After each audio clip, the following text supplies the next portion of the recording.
Match, দুটো বিশ্ব সেরা দল, একটা ফাইনাল। হার জিতের এই খেলায় একজন ফুটবলার নিজের জীবন বাজি রেখে দলকে জেতাতে চেয়েছিলেন। পুরো বিপক্ষ দল তাকে ঠেকাতে হিমশিম খাচ্ছিল, তারপরেও তাকে ঠেকাতে না পেরে একের পর এক আঘাত, ফাউল, এমনকি হাত দিয়ে আটকে রাখতেও বাধ্য হয়েছিল। তারপরেও তাকে কোনোভাবে আটকানো যাচ্ছিল না। এ ম্যাচে যেন প্রতিপক্ষদের জন্য ত্রাস হয়েছিলেন ব্রাজিলের সুপারস্টার নেইমার জুনিয়র। প্রতিপক্ষের গোলকিপারের মুখ থেকে ভেসে আসছিল, ওকে আটকাও, ও একাই আমাদের স্বপ্ন তছনছ করে দিবে, শুধু ওকে আটকাও, আমরা ম্যাচ জিতবো। 2021 কোপা আমেরিকার ফাইনালে মারাকানার ট্র্যাজেডিতে নেইমার ছিল অপ্রতিরোধ্য। স্মৃতির পালে হাওয়া দিয়ে চলুন দেখি এ ম্যাচে নেইমার প্রতিপক্ষদের জন্য কতটা দুর্বিষহ ছিল। এক অসাধারণ স্কিল দিয়ে ম্যাচটা শুরু করেন নেইমার। লো সেলসোর মাথার উপর দিয়ে এক অসাধারণ ড্রাবলে বল নিয়ে নেইমার বিপক্ষ দলকে বুঝিয়ে দিলেন যে এই ম্যাচটি হবে নেইমারময়। এই মোমেন্টটা লক্ষ্য করুন, মাঝ মাঠে বল, ক্যাসিমিরো নেইমারকে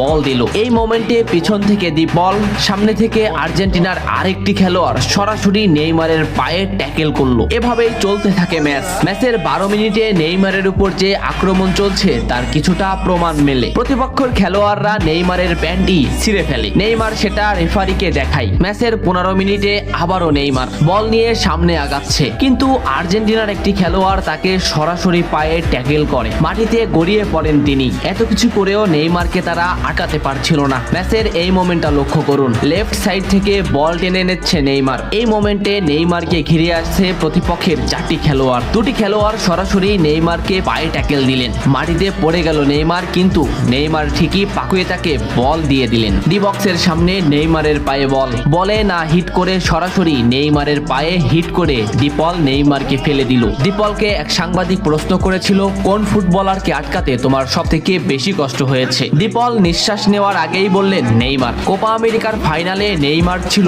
অপ্রতিরোধ্য, তাকে আমরা কোনোভাবেই আটকাতে পারছিলাম না। আমাদের ফুটবলাররা তাকে আটকাতে ফাউল করছিল, কিন্তু তারপরেও সে যেন আরো বেশি জ্বলে উঠছিল। আমরা শুধু নেইমারকেই আটকাতে চাচ্ছিলাম, তবে আমরা বারবার ব্যর্থ হচ্ছিলাম। সত্যি নেইমার হলো আমার দেখা সবথেকে কঠিন প্রতিপক্ষ, যাকে আটকাতে আমরা হিমশিম খাচ্ছিলাম। ম্যাচের এই মোমেন্টটা দেখলে স্পষ্টই বুঝতে পারবেন নেইমারকে আটকাতে তারা কোন পদ্ধতি বেছে নিয়েছিল। মাঝমাঠ থেকে দুটো ফুটবলারকে ড্রিবলিং করে নেইমার বল সামনে আগালেন। এই মোমেন্টে নেইমারের পাশে 2টি ফুটবলার, নেইমার তাদের ড্রিবলিং করে আবারও সামনে আগালেন, কিন্তু এই সাইড থেকে একটি ফুটবলার সরাসরি হাঁটু বাস করে নেইমারের পায়ে আঘাত করলো। নেইমার মাটিতে লুটিয়ে পড়লো। ম্যাচের এই মোমেন্টটা লক্ষ্য করুন, কেন ডিপলরা সেদিন নেইমারকে আটকাতে পারছিল না তারই একটা উদাহরণ। লেফট সাইডে নেইমারের পায়ে বল, সামনে প্রতিপক্ষের একটি ফুটবলার, নেইমার ড্রিবলিং করে তাকে